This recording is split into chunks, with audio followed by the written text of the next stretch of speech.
नमस्कार फ्रेंड्स, मेरा नाम है डॉक्टर जयवीर शाह और आपका स्वागत है learn pattern and on YouTube channel पर। आज के इस वीडियो में हम बात करेंगे डे नंबर 2 चैलेंज के बारे में, जो है डिजाइन एक्ट से रिलेटेड। जी हाँ फ्रेंड्स, हमने एक 21 दिन की चैलेंज ली है patent act and design act को कंप्लीट करने के लिए, और आज है डे नंबर 2 ऑफ इट, जहां पर हम सेक्शन नंबर 4 to 6 कवर करेंगे डिजाइन के।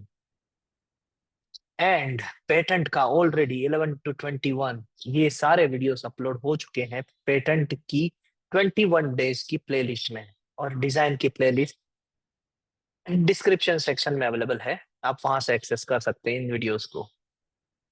ये सारे पेड वीडियोस हैं। अगर आपको भी ये 21 डेज चैलेंज क्रैश कोर्स चाहिए तो प्लीज 9426141944 पे कांटेक्ट कीजिएगा।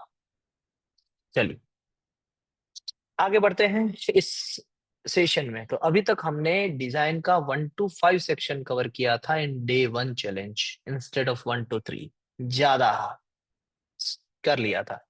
अब उसके एमसीक्यूज बाकी रह गए थे, तो एमसीक्यूज हम ये वाले वीडियोस में कवर करते हैं। Question number 1, what is the short title of the act mentioned in section 1? तो ये पढ़ के ही पता चल जाना चाहिए कि डिजाइन एक्ट के बारे में बात हो रही है, और शॉर्ट टाइटल क्या है? Design act 2000। तो here is the answer. Question number 2, to which geographical extent does the design act apply? यानी जियोग्राफिकली कहां पर अप्लाई होता है डिजाइन एक्ट? पेटेंट एक्ट की तरह डिजाइन एक्ट की टेरिटोरियल राइट है, यानी इंडिया में, whole of India, specific state नहीं, whole of India. Question number 3, who is defined as the controller in the design act 2000? किसी को डिफाइन किया जाता है, किसको डिफाइन किया जाता है कंट्रोल एक्ट? कंट्रोलर वही होते हैं जो सीजीपीडीटीएम होते हैं। Fourth, which of the following is not included in the definition of design under the act? Design के अंदर क्या क्या चीजें इंक्लूड नहीं होती है, अगर मैं उसको रिकॉल करूं तो question number sorry section number 2 उसका सब सेक्शन डी, इसके अंदर की डेफिनेशन दी गई है। यहाँ पर इंक्लूड नहीं होता है principle of construction, mere mechanical, trademark and copyright. जो ऑलरेडी ट्रेडमार्क है, जो ऑलरेडी कॉपीराइट है, वो कवर नहीं होते हैं। एंड जो मियर मैकेनिकल डिवाइसेस हैं वो कवर नहीं होते, लाइक स्क्रू की अगर किसी को डिजाइन बनानी है तो नहीं मिलेगी। एंड प्रिंसिपल ऑफ कंस्ट्रक्शन, जैसे कि आर्किटेक्चर जो प्लान बनाते हैं, एलिवेशन बनाते हैं, वो कवर नहीं होते हैं यहाँ पर। फीचर्स ऑफ शेप ये कवर होता है। मोड ऑफ कंस्ट्रक्शन ये नहीं होता है। कॉन्फ़िगरेशन ये भी होता है। एंड कॉम्पोजिशन ऑफ कलर्स ये भी होते हैं। क्वेश्चन नंबर 4 का आंसर है बी। क्वेश्चन नंबर 5 पे चलते हैं। तो इस तरीके से जब भी आप एमसीक्यू का आंसर दे रहे हैं ना, तो पहले परसेप्शन बनाइए, क्वेश्चन पढ़ने के बाद परसेप्शन बनाइए और फिर आंसर दीजिए। उससे क्या होता है? कॉन्फिडेंस आता है, और कॉन्फिडेंस अगर आपको एक बार आ गया ना पेपर में, तो फिर आप देखिए आपका पेपर बहुत ही स्मूथ जाएगा। Question number 5, what does the term legal representative of refer to in the context of this act? Legal representative किसे कहा जाएगा? डिसीज पर्सन को जो रिप्रेजेंट करे उसे लीगल रिप्रेजेंटेटिव कहा जाता है। A person representing a deceased person, a state, उसे लीगल रिप्रेजेंटेटिव कहा जाता है। Question number 6, what is required to be done before the registration of design according to section 5? क्या करना चाहिए बिफोर रजिस्ट्रेशन? रजिस्ट्रेशन से पहले यानी फाइलिंग के बाद में क्या होता है? एग्जामिनेशन होती है। नथिंग, रजिस्ट्रेशन इज ऑटोमेटिक, गलत बात है। एग्जामिनेशन बाय द एग्जामिनर, सही बात है। Approval from the high court, गलत बात है। एंड पब्लिक हियरिंग भी गलत बात है। Question number 7, which section of the act prohibits the registration of a certain design? कौन सा सेक्शन हमें बताता है prohibition of registration of design? Section number 4। 1 है टाइटल, 2 है डेफिनेशन, 3 है कंट्रोलर के बारे में, 4 है प्रोहिबिशन के बारे में, for prohibition of registration of design, and 5 है एप्लीकेशन के बारे में। तो यहाँ पर आएगा section number 4। Question number 8, what is the prescribed time within which an application must be completed to avoid amendment, abandonment? Abdomen नहीं, पेट दर्द हो रहा है, ओके। यानी खारिज हो जाए एप्लीकेशन, उससे पहले कितने महीने में हमें कंप्लीट कर देना है एप्लीकेशन को। तो ये लिखा है रूल नंबर 21 में, और इसका ड्यूरेशन है 6 मंथ। अबेंडनमेंट से बचाने के लिए 6 महीने में आप इनकम्प्लीटनेस को कंप्लीट कर दीजिए। तो 6 महीने is the answer. Question number 9, according to section 4 which of the following can not be registered as a design. इसमें से क्या डिजाइन के तौर पर रजिस्टर्ड नहीं किया जा सकता है अकॉर्डिंग टू सेक्शन 4। सेक्शन 4 में ओपीडीएस ये सॉर्ट की बनाई थी, जो ओरिजिनल नहीं है उसे रजिस्टर्ड नहीं किया जा सकता, जो ऑलरेडी पब्लिश्ड है उससे रजिस्टर्ड नहीं किया जा सकता, जो सिग्निफिकेंटली डिस्टिंग्विश नहीं है उससे भी रजिस्टर्ड नहीं किया जा सकता, एंड जो स्कैंडलियस या ऑप्शंस मैटर को इन्वॉल्व करता है उससे भी अ, क्या कहते हैं, रजिस्टर्ड नहीं किया जा सकता। ये सेक्शन 4 की सॉर्ट की है, ओपीडी। ओपीडी दवाखाने में यानी हॉस्पिटल्स में होती है, उसके साथ एस यानी बहुत सारी OPD. A design that is new और ओरिजिनल, जो नया है उसे तो डिजाइन दिया जाएगा, जो नया नहीं है, जो ओरिजिनल नहीं है, उसे प्रोहिबिट किया जाएगा। A design disclose to the public before filing, हाँ, फाइलिंग से पहले अगर डिस्क्लोज कर दिया है तो वो एंटिसिपेट करेगा, उसे डिजाइन को रजिस्टर नहीं करने दिया जाएगा। A design that is significantly distinguishable, significantly distinguish है तो फिर करने दिया जाएगा। And D, a design that is not scandalous or options, स्कैंडलियस नहीं है तो भी रजिस्ट्रेशन करने दिया जाएगा। Question number 10, what happens to an application if it is not completed due to the applicant's neglect. क्या होगा कि एप्लीकेंट ने अपनी एप्लीकेशन को कंप्लीट नहीं किया तो अबेंडेंड होगी, और क्या होगी, इट इज ऑटोमेटिकली रजिस्टर्ड, नहीं रजिस्टर्ड नहीं होगी क्योंकि कंप्लीट ही नहीं है। It is deemed to be abandoned, abandoned होगी। It is forwarded to the high court, नहीं हाई कोर्ट नहीं जाएगी। And it is keeped on hold indefinitely, नहीं। रूल नंबर 21 कहता है कोई भी इनकम्प्लीटनेस है तो उसे 6 मंथ में कंप्लीट करो। अब मल्टीपल आंसर करेक्ट वाले क्वेश्चन है 11 to 15। फर्स्ट क्वेश्चन है which of the following features are included in the definition of the design under the design act 2000। क्या क्या फीचर्स हैं। तो फीचर्स में आते हैं 6 features, composition of lines, shape, pattern, colours, configuration and ornaments 2D and 3D में। Shape configuration में आता है, फीचर में आता है, पैटर्न भी आती है, मोड ऑफ कंस्ट्रक्शन नहीं आते हैं, ये प्रोहिबिशन यानी ये सेक्शन 2D में what does not include in the design. Mode of construction, mere mechanical, trademark and copyright नहीं आते हैं। एंड लास्ट में है composition of lines and colours, ये भी आते हैं। So A B and D is the correct answer. Question number 12, under section 4 of a design can not be registered if it, registered कब नहीं की जाएगी डिजाइन को अंडर सेक्शन 4। तो ओपीडीएस, इट इज नॉट न्यू और ओरिजिनल, हाँ तब registered नहीं करने दिया जाएगा। कंटेन स्कैंडलियस मैटर, हाँ तब भी रजिस्ट्रेशन नहीं करने दिया जाएगा। Is distinguishable from the non design, distinguishable है यानी उसमें डिफरेंस है तो इसे रजिस्टर करने दिया जाएगा। And has been disclose to the public before filing, तो भी इसे पब्लिकेशन में आना कहेंगे। तो ये पी को रिप्रेजेंट कर रहा है, ये ओ को रिप्रेजेंट कर रहा है, और ये एस को रिप्रेजेंट कर रहा है। ये भी डी को रिप्रेजेंट कर रहा है मगर डिस्टिंग्विशेबल है, पहले वाले डिजाइन से काफी अलग है, इसी वजह से इसको रजिस्ट्रेशन करने दिया जाएगा। Question number 13, who may discharge the function of the controller under the Design Act 2000। कौन डिजाइन एक्ट 2000 को के तहत कंट्रोलर के फंक्शन को कर सकते हैं। तो कंट्रोलर खुद कर सकते हैं, controller general of patent design and trademark, yes. कौन कर सकते हैं, ये भी कर सकते हैं। एग्जामिनर अपॉइंटेड, ये भी कर सकते हैं। ऑफिसर अपॉइंटेड, ये भी कर सकते हैं। बट कोई पर्सन हाई कोर्ट से है तो वो नहीं कर सकता है। तो A B and C are the correct answer. What may the controller do if an application is not completed within the prescribed time, क्या होगा कि अगर एप्लीकेशन प्रिस्क्राइब टाइम के अंदर कंप्लीट ना हो तो अबेंडेंड हो जाएगी।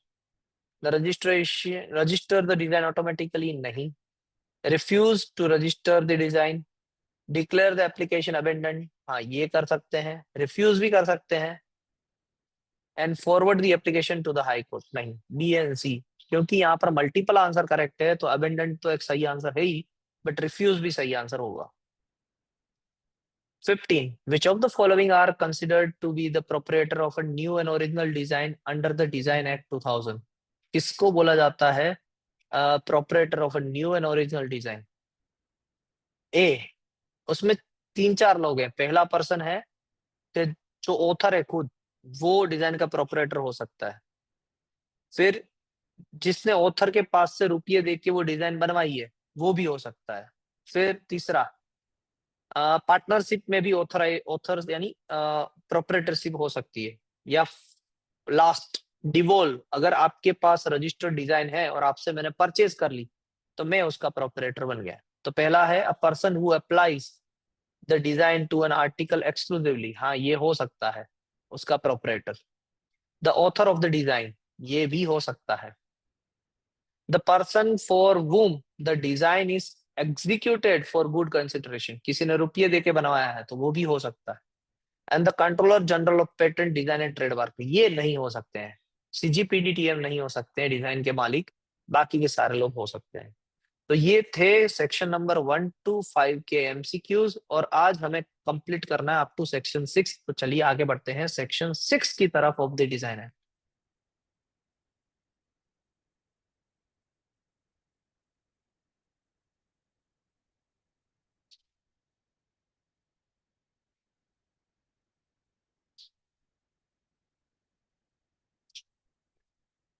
Just a minute.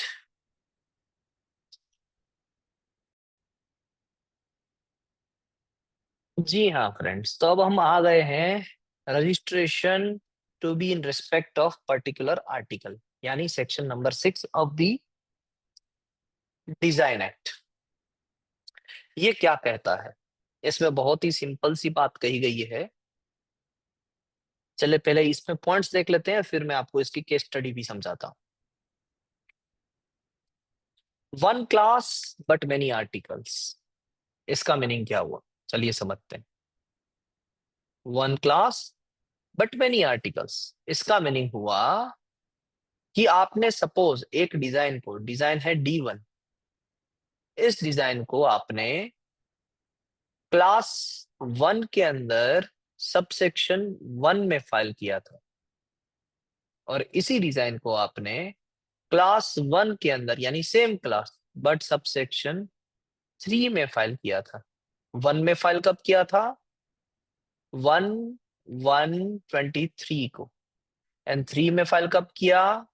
तो 1/5/23 को। तो इस डिजाइन की टर्म कहां से स्टार्ट होगी? क्योंकि ये सेम क्लास के अंदर फाइल हुआ है, सेम क्लास के अंदर फाइल हुआ है, इसलिए इसकी टर्म 1/1/23 से स्टार्ट होगी। भले ही दूसरी एप्लीकेशन आपने 1/5/23 को फाइल की थी। अब क्या ये जब डिजाइन फाइल होगी 1/5/23 को, तो क्या उसको ये पहले वाली डिजाइन एंटीसिपेट करेगी? ऐसा बोला जाएगा कि आपने जो पहली वाली डिजाइन फाइल करके रखी है, रजिस्टर्ड करके रखी है, वो सेम डिजाइन है, तो हम आपको 1/5/23 को दूसरे सब क्लोज में फाइल नहीं करने देंगे। नहीं, ऐसा नहीं कहा जाएगा। कंट्रोलर कैन नॉट रिफ्यूज, ये रिफ्यूज नहीं कर सकते हैं ऐसी एप्लीकेशंस को। ये बताता है सेक्शन 6 कि जो ऑलरेडी रजिस्टर्ड हो चुकी है, और अगर सेम प्रोपरेटर अगर दूसरे सब क्लोज में सेम डिजाइन फाइल करता है तो उसे कंट्रोलर रिफ्यूज नहीं कर सकते हैं। और मान लीजिए कि दूसरा केस लेते हैं। दूसरे केस में है कि पहले यूएसए से एक एप्लीकेशन थी, वो फाइल की गई थी यूएसए में ऑन 1/7/23 को। और पब्लिश भी हो गई थी, यूएसए में पब्लिश भी हो चुकी थी।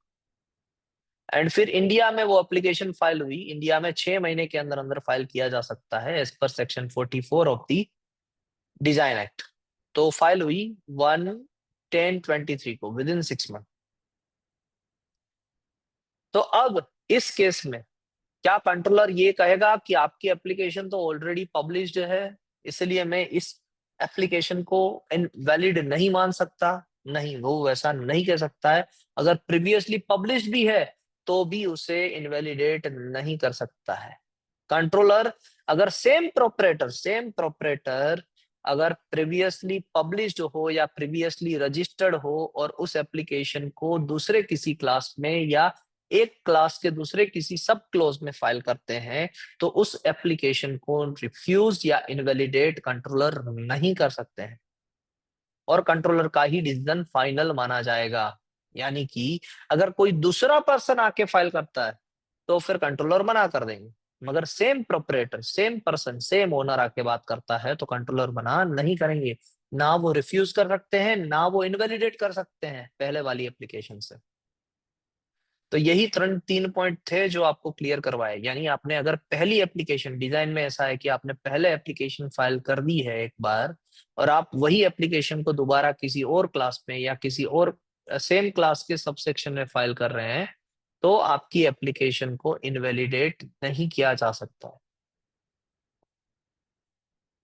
लिखा है यहाँ पर प्रीवियसली रजिस्टर्ड, यानी पहले रजिस्टर्ड था। If first filed earlier in India और एनी कंट्री, यानी आपने पहले से ही किसी और कंट्री में भी फाइल करके रखा था, बट अब same person with in 6 month, अगर दूसरी कंट्री में है तो with in 6 month conventional application India में फाइल करते हैं, तो उस एप्लीकेशन को इनवैलिडेट या रिफ्यूज नहीं किया जा सकता।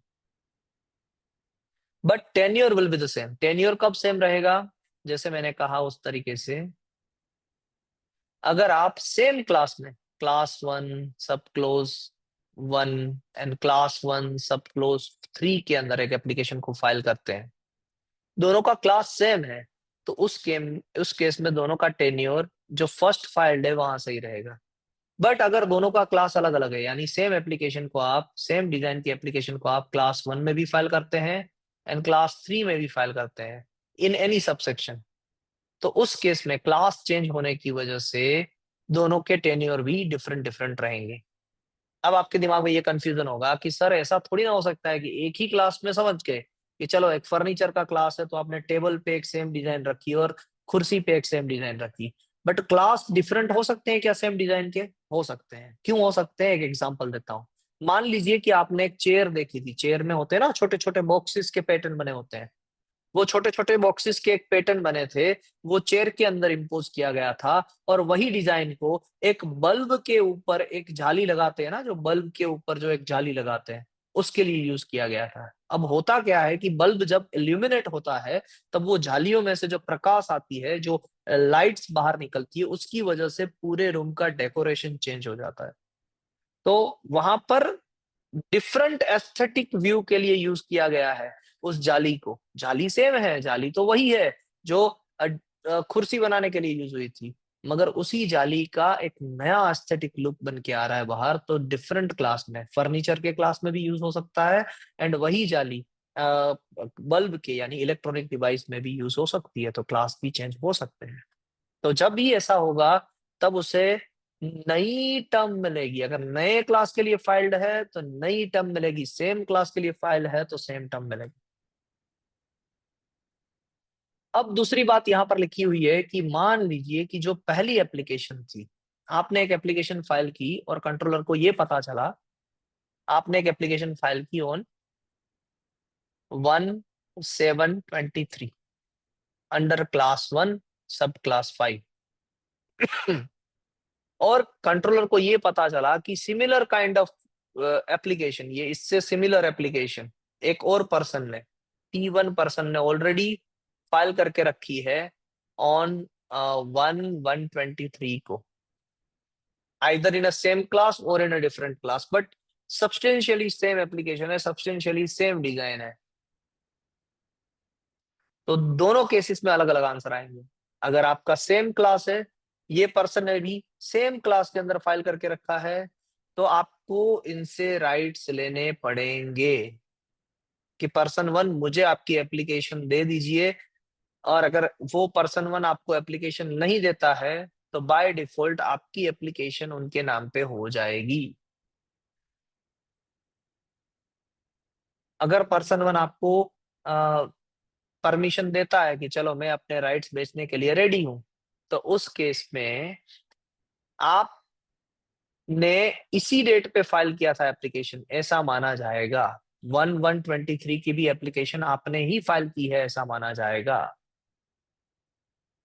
और उसी वजह से दूसरी एप्लीकेशन एंटीसिपेट नहीं होगी, वो भी डिजाइन रजिस्टर्ड होगी।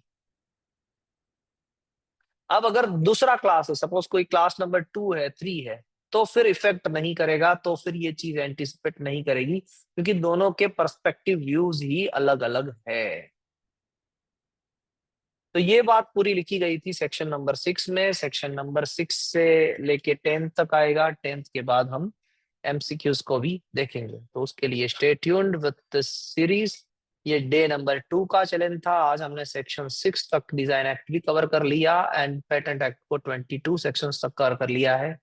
अगर आपके कोई भी क्वेरी है तो मुझे लिख के भेज दीजिएगा, व्हाट्सअप कीजिएगा, कमेंट सेक्शन आपके लिए ही है। Have a nice day and जय हिंद।